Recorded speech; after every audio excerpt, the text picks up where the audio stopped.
Welcome back to the One's Ready team room. We're just talking about little stuff like, things. We're just talking about things, nothing in particular. We're just talking about getting canceled and never being able to have a podcast. Let's talk about hazing.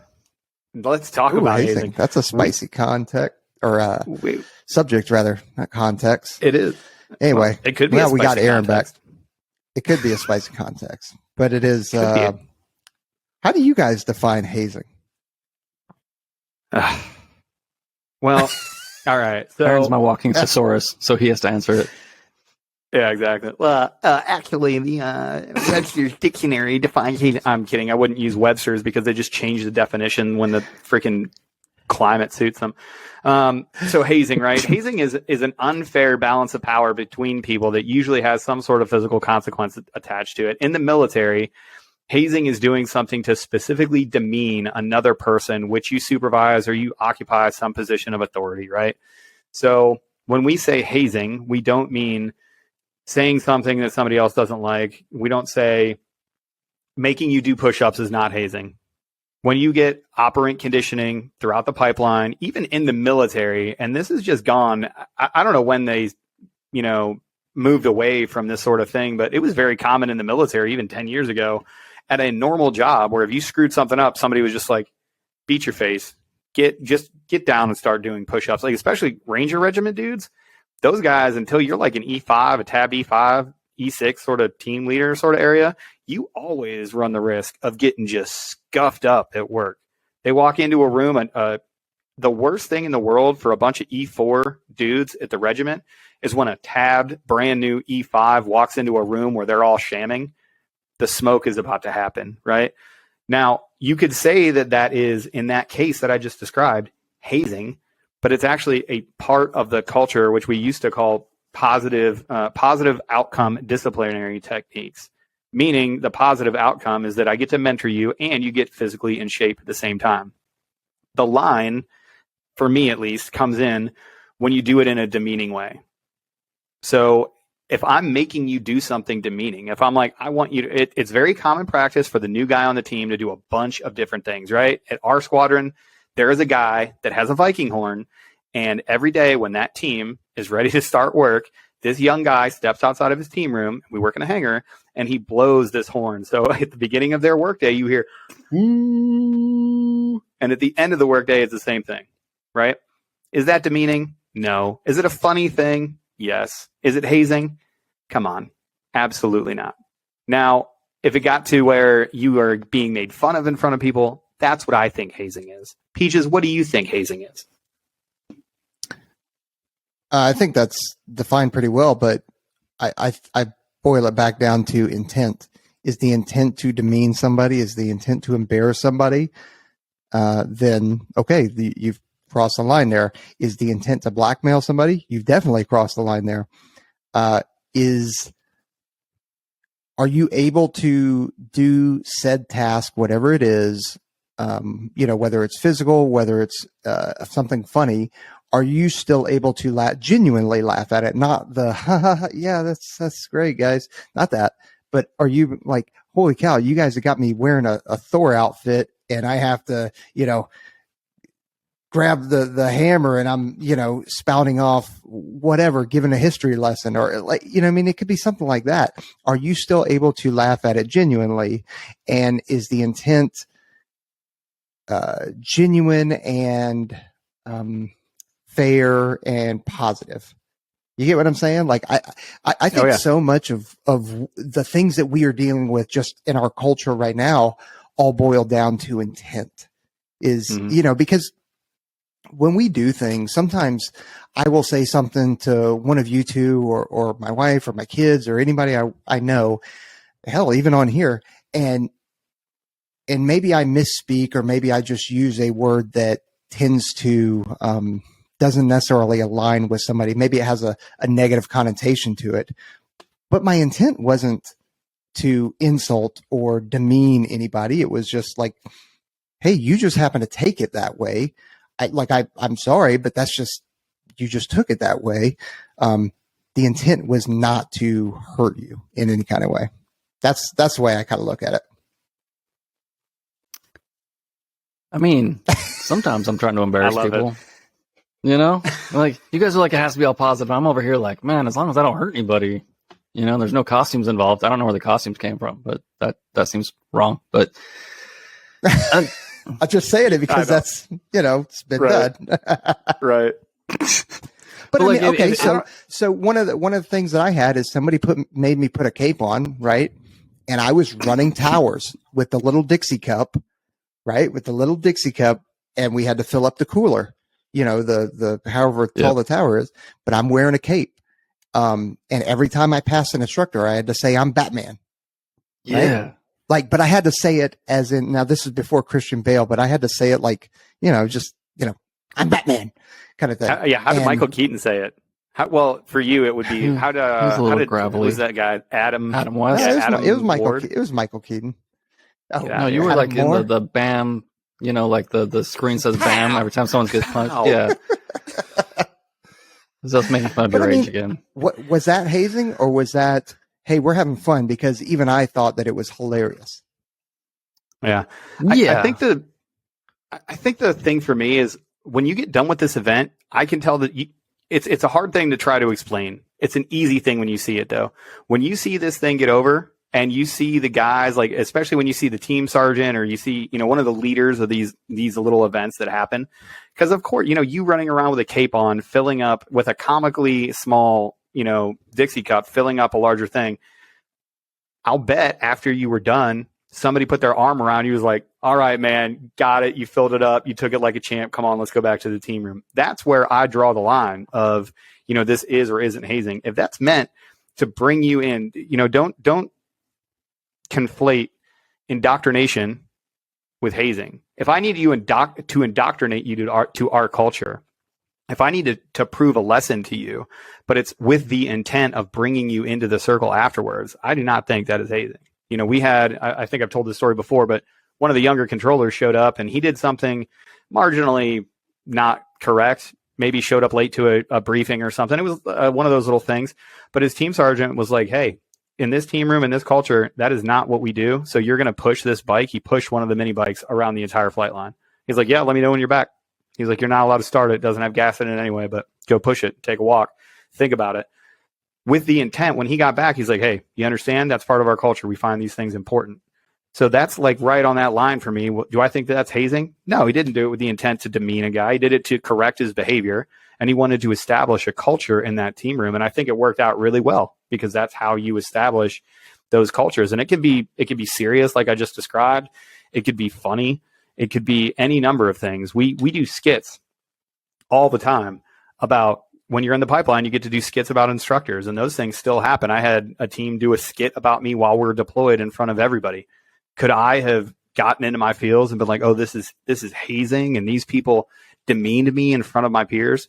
Well, yeah, I guess, but that wasn't their intent. Their intent was to poke some fun at me. And in the end, everybody got together and we got to laugh about it, and it made us stronger as a team. Well, it's like you guys said, there's learning outcomes, right? Because I think I got stuck on the embarrassing word or like whatever, like making fun of people. But like I will learning in public, like around your teammates or your classmates when you're a candidate and a cone, it can be embarrassing. And like if you say something that's stupid, I'm going to, in front of everybody, I'm going to walk you down the logical pathway to where you realize that you made a silly error in front of everybody. And then not only do you learn, but everybody learns. But is it going to be weird? Is it going to be embarrassing? Are you going to feel stupid? Yeah. But everybody's going to learn. And then my intent is not to like make you feel like less of a person. My intent is to make you understand that you said or did something stupid and to never do it again. But it's not like I'm like, oh, like, are your feelings hurt? Like, do you feel okay about this? Me pointing out that you are, did something really, really dumb today. Like, I don't care. I want you to learn. I don't really care that much about your feelings. But that's your intent, right? Yeah. Your intent is pure. Your intent is positive. There's a positive outcome from your intent. And people don't see that because I think people, one, they're not used to it, but at the same, like that is our culture. And again, from an outsider's perspective, maybe it seems like hazing, but and obviously there have been lines in the past, historical lines that have been crossed 100%. Like I would never argue that, especially when you hear, some of the stories. I remember one. This happened right before I went to NDOC, but there was an instructor that was well known for being an asshole, and one cone came up from the pool, like gasping, and he's like, "Get under the water," and he wouldn't get under the water, so he literally took his foot, and pushed his head underwater and just held him there. Like, that's a no-go. Like, you can't do that. No. Like, in fact, that's not even hazing. That's something else. Wrong. That's not hazing. That's just abuse, brother. Yeah. Like, you know what I mean? But like, making somebody bang gates with a motorcycle and you're not able to start it up, like, you're teaching a certain type of discipline. That's all that is. In my opinion, because the intent is a positive outcome. Right. Yeah. And if you look back in the day, it was a well-worn tradition that the senior team, when the junior team got on the Kirtland and they were ready to start start their cone process and wait for their class, it was a well-known process that the senior team, so usually you get your beret to start shaping it about halfway through the apprentice course, and some guys will wait, like, depending on how the blocks fall, you may be worried about medicine or you may be worried about tactics, so you might wait, but you get your beret so you can start shaping it so that it looks good for graduation. And that takes a little while to do. Like, shaping a beret is its own process. It was a tradition almost. I mean, it was like an unspoken tradition that the senior team that had their berets would wait until the brand new dudes had checked into base, and they would put their berets on and go and just toss the dorms and just smoke everybody. And they would just go hard in the paint. And then when everything was done, they would look at the students. They'd be like, "Hey, we're not PJs. We're the senior team. But listen, here's the rules of the road, guys. You need to do this. The instructors don't like this. This is how you run the school." And it would turn into a mentorship thing, because I think when the intent is pure like that, because the intent is like, hey, we've established a culture and we want to indoctrinate you into that culture. When it crosses the line is when you can't explain why you're doing something. When it crosses the line, when somebody's walking down the street with a sign that says, "I'm an idiot," in their underwear, and you're like, "Whoa, what are you doing? What is that supposed to do?" And they're like, "Oh, I don't know. This guy just did the wrong thing, so we're making him do this." That's where you're like, okay, now we're in the hazing realm. Now that doesn't make any sense. It gets confusing sometimes, because you might see that like instructor or person in power like also being entertained by what's happening, but that doesn't make it wrong. It's when it's strictly for some pretty sick entertainment value is when, and there's no point, is when it goes off the rails. Yeah. Yeah. So two things, both involving Anninger, right? AT. One is, I remember him being a grad, and I'm 17 years old and I'm just got out of basic. I am careful. It's scared. But that exact same thing happened. They would, mess with us a bit on whatever it was, whether it was toss a room or just, there was a bunch of stuff. It's so long ago now. They would drop you and they would make you do. I can't remember. Yeah. Right. But they would bring us in afterwards and be like, "Hey, this is how things are. And this is, these are the rules of the road. And these are how you can avoid getting smoke from cadre and that kind of stuff." On the other side of that, or not on the other side, but this is just recently when we were, him and I were there in San Antonio for Ivan's retirement, is we stopped by Special Warfare, and, he saw Cone messing up, and he's not even a PJ anymore. He saw Cone messing up and nobody saw it. So he corrected it right there on the spot. Now, still a trainee, still an airman. Actually, I think he was an NCO because he was a cross trainee. But so you could say, "Oh, he's in training status. A permanent party shouldn't be talking to him." I would argue that is not correct. If you're an active duty member, you should be able to stop that person immediately, course correct. He had him do some operant conditioning, right? And explained attention to detail, because that was what he had messed up. There are certain things that SWIC and ANS that are very attention to detail specific. So when you mess that up, you're going to pay for it. Well, he messed it up and AT saw it. So he course corrected him, had him do push-ups, and he was sitting here explaining to him why it's so important. And he started going through a 9-line. So him and I went through what a 9-line is, since he's a hog driver, and we start going through a 9-line and what happens with you mess that up and stuff like that, right? Then at the end, this is what kind of guy AT is. Then at the end, and it ties right into what we're talking about. At the end, he stands him up. He's at attention. He explains to him, like, just in it, like we're talking, why it's so important.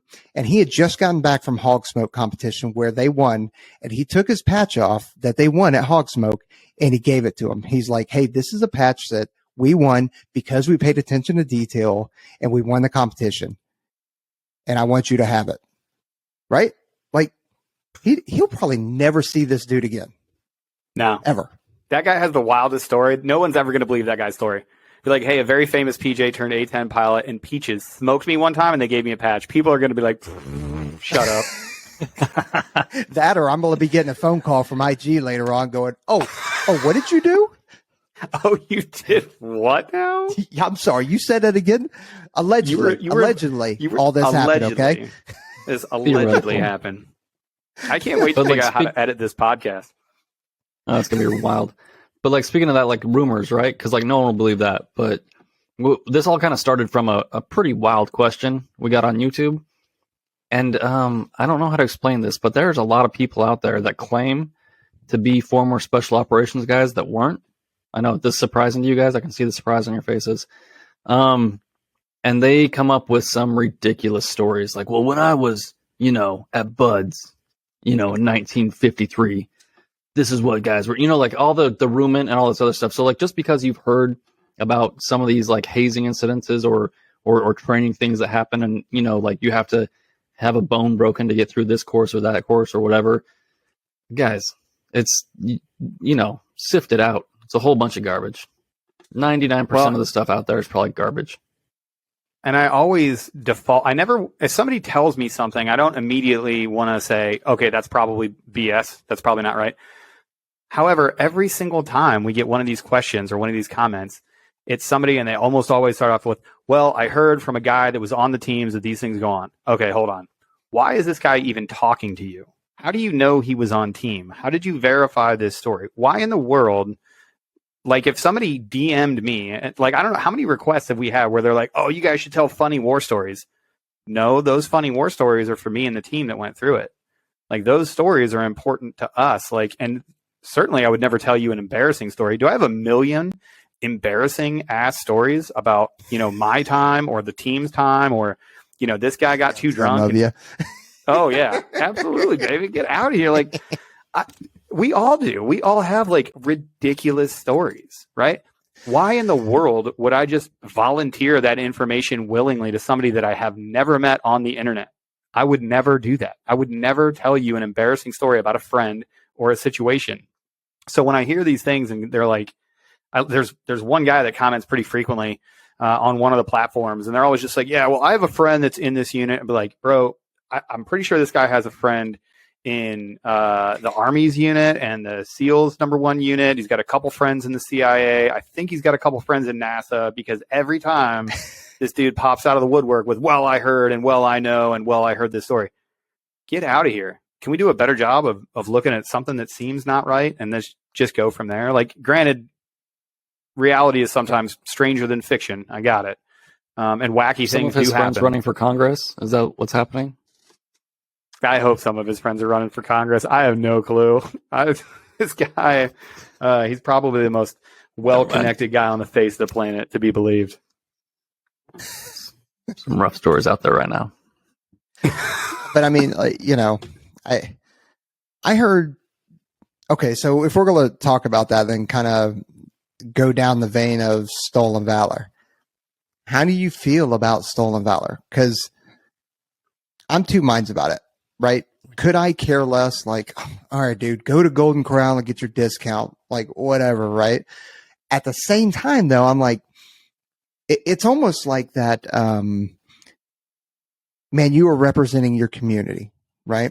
So when now I have somebody who's perpetrating my community, and by my community, we're talking about, okay, combat controllers, aspect war, like as it grows, now special tactics, now Air Force, now military, you know, so you are still representing me. So that's where I start to have problems, especially when you start acting like, one, you look terrible in the uniform. You're not wearing it right. And now you're pissed because your freaking venti pumpkin spice latte with an extra shot with whipped cream and little bit of cinnamon on top didn't come out right. Like now I got a problem. You know what I mean? It's unsat. That guy was actually a SEAL though. That was stolen valor. But see, I see him and I'm like, bro, like, come on, man. Yeah. Like I get it. Maybe they did do a terrible job, right? But is that the worst thing that you're going to have to deal with that day? Because if it is, you're having a pretty damn good day. Yeah, a pretty good day. Somebody messed your coffee order up. I think so. Nobody likes a liar, right? And the more grandiose the lie is, the more you're repulsed by it. And especially when it enters our space. Like, how many people do we know on this? Just the three of us. How many people do we know that have won Silver Stars or Air Force Crosses, or they're, close friends of ours that have almost died doing this thing? And to hear somebody so flippantly just be like, "Oh yeah, I did that too," it makes me immediately mad. And again, I think that's where it goes. If you want to sit at a bar, and this, no kidding, happened about a week ago. If you want to sit at a bar and you say that you're a ranger and all this other stuff, I'm not volunteering information. You're telling me all this stuff. And I'm like, yeah, man, Rangers lead the way. And he was like, what? And I was like, yeah, man, RLTW, dog. I was like, I got a lot of friends in the regiment. Good job. RTL dub. Cool. Well, I was like, RTL dub. And he kind of looked at me and I looked at him and I was like, hey, if somebody says Rangers lead the way to you, what do you say? And he was like, hooah. And I was like, oh boy, nah, homie, you say all the way. Like that's the common response to that. And I was like, he was like, oh yeah, I've just never heard it like that. I'm like, you worked at First Bat and you never heard Rangers lead the way? For that guy, I'm like, you know what, man? I don't know why you're lying. Do I want to get into an altercation with you here at this bar? Is it really helping me at all? Is it going to teach you a lesson? Are you going to stop doing this? No. Is it wrong? Yes. But do I need to engage in every single thing that's wrong ever in my presence in all time? Man, probably not. I don't have the energy for it. But when you start getting things for it, the stolen valor that I hate the most is, this is our keynote speaker, and he's got his halo wings on upside down because he's never worn them. He's got his Jumpmaster freefall wings upside down in the wrong position on his ribbon rack. And you're like, that guy is not an operator, and that guy is not a Jumpmaster, because no one would screw that up that's ever been a Jumpmaster. And the fact that he's getting paid for that, that's where it makes me insanely angry. So this is a true story then. What? I'm not tracking this. Yeah, I can't remember who it was. I believe it was a captain that said he retired out of the Aspect War career field. So I think he said he was a PJ. So it was like captain, retired, pararescueman, and then he had captain stuff on. I didn't zoom into the ribbon rack because it didn't, whatever. But it made the rounds in one of the group chats I was on, and there it is, the old straight upside down free fall wings, looking like a upside down umbrella, and not the actual thing that it's supposed to look like.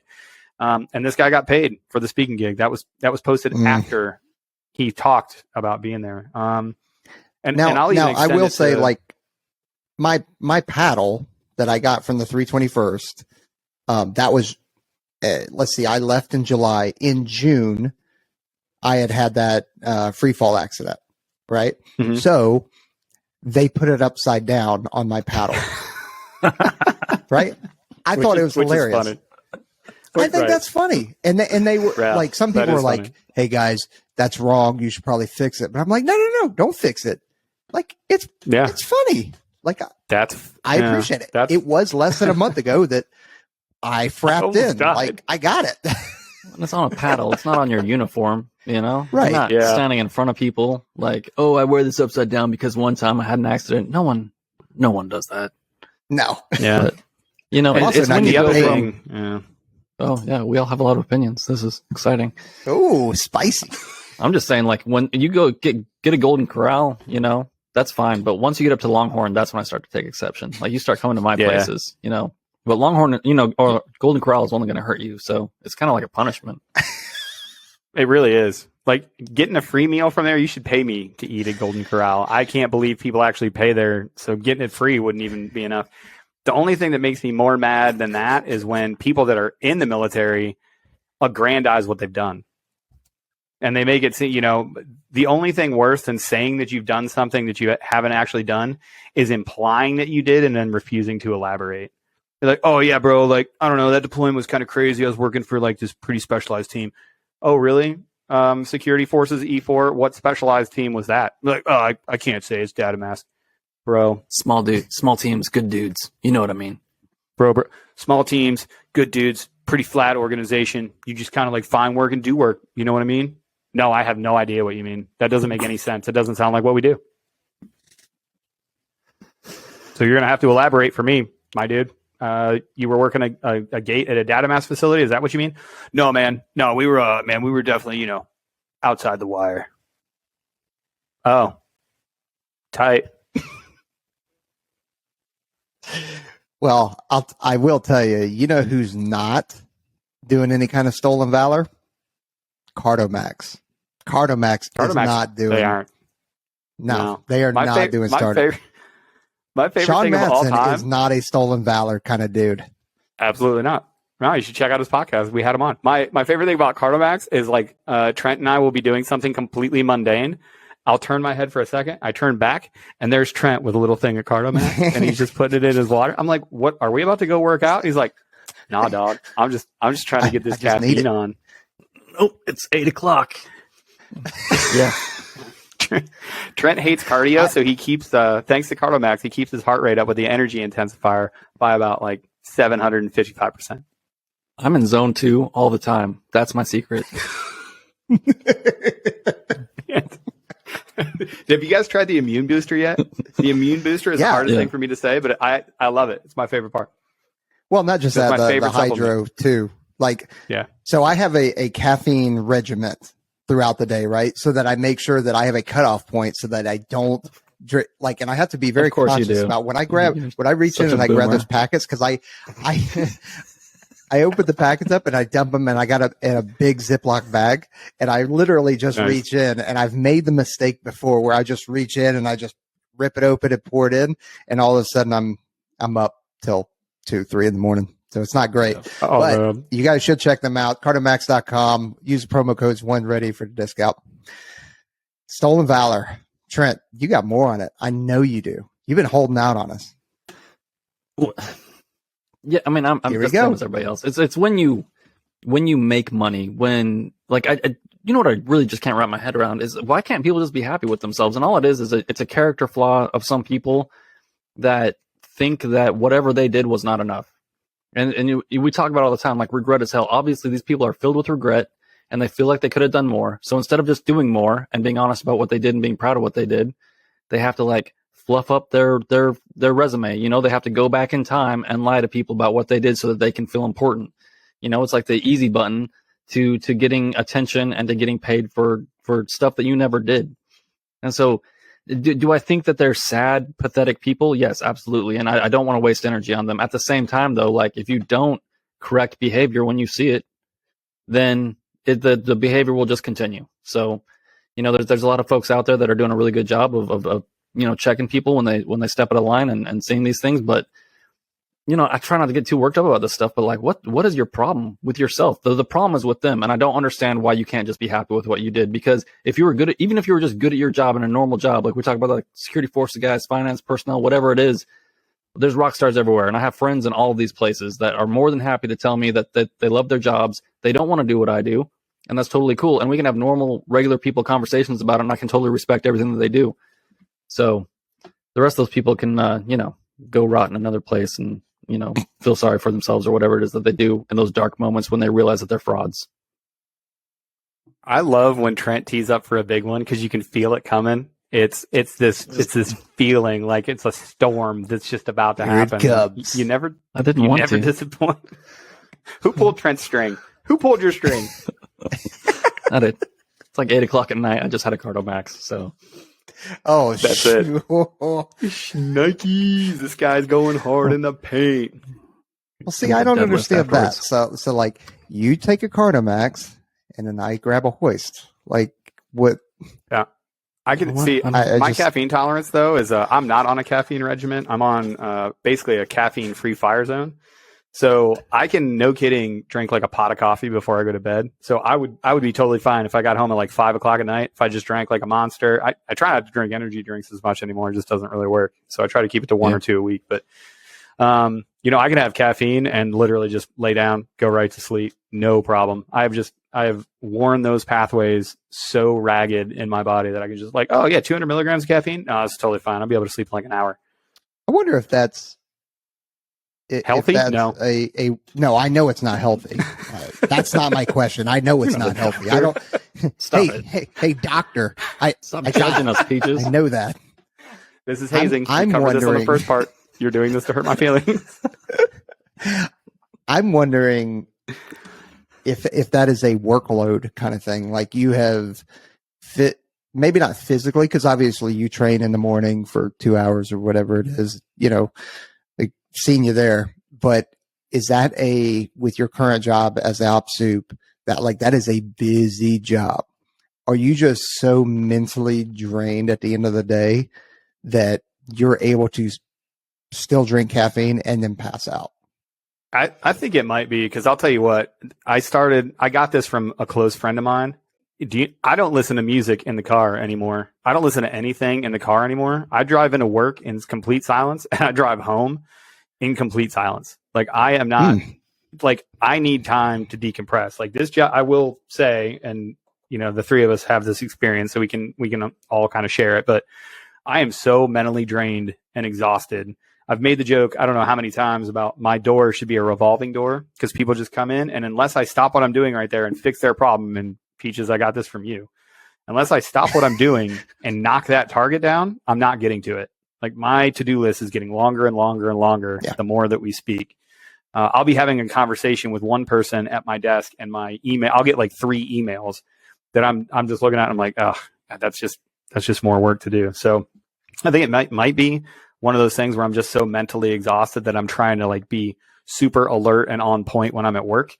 And then, although it doesn't look like it to the people that I work with, and then by the time that I get home, I'm so exhausted, it doesn't matter how much caffeine I'm downloading, I can probably go straight to sleep. Yeah, we're going to see people from the 2-2 watching this. Not that anybody from the 2-2 watches this, but they'll be like, dude, Aaron doesn't do shit. Aaron doesn't do work at all. Dude takes a 3.5 hour lunch. We don't know where he works. That's true. It's a true statement. Busy though. Today, my wife was like, "Were you in the bathroom?" and answered a phone call and answered a work question, and I was like, "Yes, that definitely happened." So I hope they didn't hear anything besides my voice. But whatever. Well, that's why mute is a very powerful button. It is. Well, I think that's why we get mad at not get mad, but we get tired of answering the same question. Like, oh, what's the day-to-day like? Which we have a whole episode on. It's great. We redid it. It's perfect. But it's like, what's the day-to-day like? I'll get home sometimes and it'll be like, hey, how was your day? And I'm like, I don't even know what I did. I don't know. It was normal work. Like, how was your day? It wasn't good. It wasn't bad. I did a million things. I think I've told Trent this joke before, but I always make the joke, like, I don't make anything. Like, if I was a carpenter, I would go to work and I would make a table. So now I come home and I try to look like, what work did I do today? And I look around, I'm like, there's no tables. I had a bunch of conversations. What did I actually produce? Like, what do I even do here? Oh man, I could tell you what you produce. Like, is that a legitimate question? No, it's not. I understand. Like, yeah, but it's just one of those things. It's hard to explain to people. Like, what are you doing? Oh, like, cause I don't take lunch. I don't eat while I'm at work. I don't leave my office really for anything other than an appointment that like pulls me out of the unit. But I get in early enough to where I can work out, and then I'm at work before other people are at work. And I don't leave that office until we're done working for the day. But some days I get done and I'm just like, this day flew. Like today, I woke up and all of a sudden I was texting you guys about getting on this, on this recording on the way home from work. I have no idea where my day went. I know I did stuff. It was a blur. I know what you do. You work in a tinderbox. Flaming arrows are constantly inbound, and you run around with buckets. That's what you do. I'm just out here. Well, that's the least popular part of this. That's a good analogy. I agree. Yeah, constantly putting out fires. But I mean, boys. Yeah, I don't know. I almost went into a diatribe, but Do it. Nah, I say it is a lot of fires, but the product, and not that you don't know it. So I'm not saying it, but I guess for the 5 viewers that we have, hey mom, dad, yeah, but Yeah. the other 3 are Trent's kids and his wife trying to go to sleep in his studio right now. Right here. Yeah. How perfect is that? Peach's mom and dad are listening. Trent's family is listening, and nobody's listening for me. I'm just out here. Might as well be talking into a plastic bottle on the side of a road. Oh, the best part about it is my daughter, right, Freya, hit me up this weekend because of the GAN episode. She goes, "Hey, did you know that you messed up the GAN episode?" And I was like, "Yes, I know. I have gotten a ton of messages about it." She goes, "Okay." She goes, "I wasn't sure if that was on purpose or not, but I just want to let you know it's messed up." And I was like, "Yeah, I know, and I'm sorry." So Yeah. I've actually got an unrelated question before I have to run, and it's totally unrelated to what we were talking about. I just thought about it. Peaches, what was your first impression of Aaron Love when you met him? I'm trying to think of when. I don't remember when you arrived to the unit. I don't know if I was deployed or what. So my first in-depth memory was Norway. Right. Yeah, that jump mission that we did. Like our that cold response exercise, whatever it was, 2009, 2010, something like that. 2000. I think it's 2009. Yeah, where we jumped in to the frozen lake bed and then snowshoed up an insane mountain to get a pilot off of a cliff. And he didn't eject, but they actually dangled a dude instead of hurting Herman. Like they dangled a dude off of the cliff in a parachute, which we had to get. And vaguely, I remember that very well because I remember me, you, Nick, and Dave. I won't use their last names. All traipsing through the snow in snowshoes, when in reality it would have been better to have skis. But it was waist deep snow and waist deep for you guys, right? So for me, it's like up to my belly button. You know what I mean? Well, Nick and Nick and I were laughing. I was trying to break, I legitimately wanted to help break trail because that's what you do. When you're doing snowshoe, you have to swap out break and trail. But I literally couldn't break trail more than 50 feet maybe. Because it was just like I'm done at that point. It was terrible. So you guys were very kind and broke all the trail for me. But I remember, talking about, dragging the sledge behind me. Oh, you sledge, if anybody hasn't seen it, because shoot, this is really old now. This is so old. Dramatic read of a love letter. Of a breakup letter. Breakup letter. The dramatic reading of a breakup letter. Yeah. Dear Chris. And so that's how we felt. That's how we felt about the sledge that we were towing behind us. So, that kind of memory, and then going ice climbing. And I can't remember who it maybe have been Dave. Maybe it was you, Aaron. I don't remember, but said I'm on this amazing blue waterfall that is all frozen, and I'm up and somebody said, "Hey, Peach, stop and just turn around and take a look." And I just look, and it's just amazing Norwegian fjords behind me. And I was like, dude, how do you beat this? So it's tying it all back, right? Is Aspect War or the soft community, is it worth it? That moment alone was worth it. Incredible. And I have a bunch of stories like that and a bunch of instances where it's just incredible, where I actually had to stop and just take it all in instead of putting my camera up and filming it, because how many times do you actually go and watch that again? So put your phone down. Put your phone down and just be present in the moment and actually go holy cow, look at these fjords that are incredible. And I'm out here ice climbing with my bros. It's pretty awesome. You're right. Anyway. Yeah. J-Mac actually set my that first entire memory. thing up. J-Mac is the guy that decided to hang J-Mac was the guy that decided to hang that live person off that thing. So the movement was like the jump into a frozen lake, heinous. The movement, heinous. And then we got there, and no kidding, high consequence. Like, he was not safety tied in. He was tied into a harness, and they had him on a cliff. And they were like, okay, well, if you guys screw up picking him off of this cliff, he's going to fall and die, so don't screw it up. And I was like, oh, no, this is not good. No, that was... Yeah, it was awesome. I will never forget, there was a time where you were done breaking trail, and your face is pouring in sweat, and you turn around and you're just like laughing. You're just so smoked that you're laughing. You can't do anything about it because you're going to have to ask Nick to come to the front again. And as Nick is like traipsing past us, we wouldn't even get out of our own tracks so that Nick could walk behind us. We made Nick like break his own trail to get in front to break trail. It was the meanest thing. That could be considered terrible hazing. Teammates. Yeah, terrible teammates. Nick, you're up. What was silver team? Well, then I gotta throw it back at you then, Aaron. What was your first memory of me when you arrived? No, that was it. So I was aware of this, flight chief. From what I had heard, the first time I ever saw you, I thought it was Bring Your Child to Work Day, which I thought was weird that there was a 15-year-old in the unit. But it turns out you were a tech sergeant or a master sergeant at the time, maybe, that was running blue team.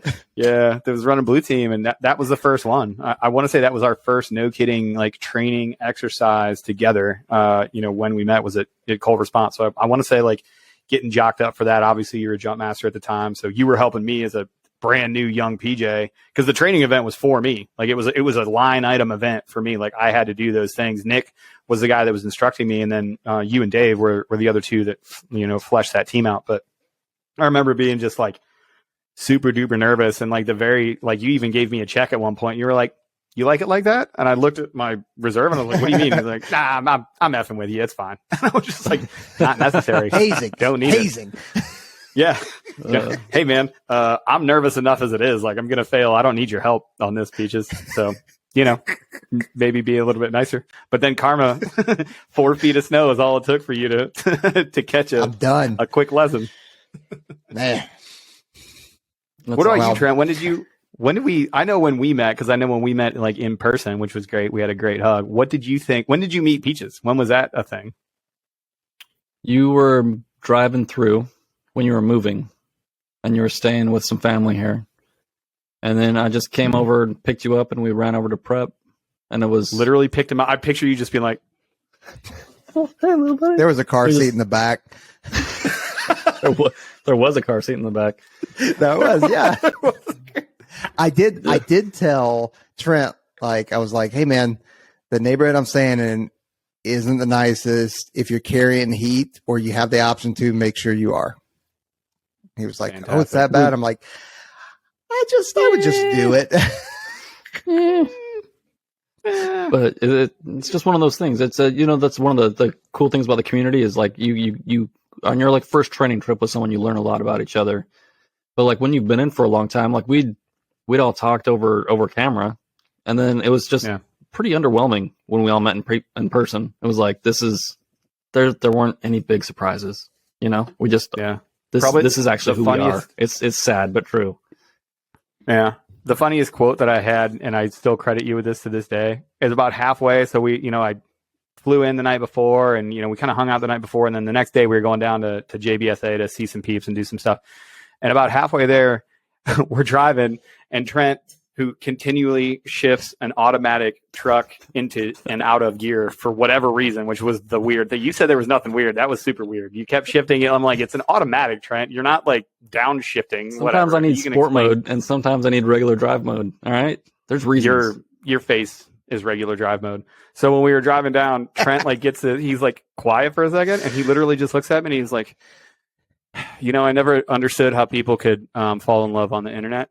And I was like, excuse me? And he was like, well, I mean, like, I don't know you, but like, we've talked a lot, and I feel like we're already pretty good friends, so I can understand how people fall in love in the internet. And that's when Trent came on to me. And then the hazing began. They do say, like, you get the argument from the big gaming community, right? Yeah. Gaming community is like, I know these people. They're like, go out and make real friends. Well, they are real friends. My son is a gamer. My son, that's the only hobby he has. He manages it appropriately. He doesn't spend a crap ton of time, but he has a solid group of friends that he gets on, and he's known they've grown up together. You know, the last 3 years or whatever that William's been in that community. And if you look at shout out Shells, shout out Salmon Gang, the Salmon Gang is living large, and those dudes all have like a good support system, and they get on and they game together, and that's awesome. Like, who are you to say that's not real friends? You're making real connections and actually like establishing relationships with people. Like, yeah, the real friend and internet friend thing always cracks me up because they're essentially the same now. You're making real friends. You just have a different medium of talking to them. Yep, it all worked out. I never heard the first Aaron and Peaches story though. I was like, hey, like, I want to know. I want to know what happened there. How did this happen? Yeah, where you guys actually met in person first. It was wild. We were friends. We just didn't know it because at the time the team rooms weren't integrated. So it was silver team, strong as shit, and blue team, the controller team. So there was a door in between us, and those streams they never really crossed a whole lot. And then we made it better. And then by the time that we left, they were integrated team rooms again, which is a good thing. Absolutely, it's better that way. It is. It's always better. That's what the One's Ready podcast does. It just really brings people together, and we're just here to make everybody integrate and work together, and you know, for a better future for all of us. I think is what we're working towards. No hazing. I've never hated a Trent close more than that Trent close. That was the absolute worst thing I've ever had to sit through in my entire life. If you guys are still listening, I can't believe you are nearly an hour later, like 46 minutes later. Fantastic. I'm going to make up some more stories and run for Congress. So there you go. Well, I'm gonna process this and edit it right now, and I'm gonna release it as soon as it's done. Just Fine. Because put it out, might as well. Sweet. Welcome everybody. Why not? Why not? You're welcome out there. You're welcome. Hey, if you're listening, seriously, do us a favor. Go like, subscribe, leave us a DM, leave us a comment, something. Share it with your friends. I love getting the comment like, "Oh, this channel is great. Why don't you guys have more followers?" I guess I would ask y'all the same thing. But we really do appreciate you, all your support. Thanks for coming and hanging out with the three dudes that just talk about stuff.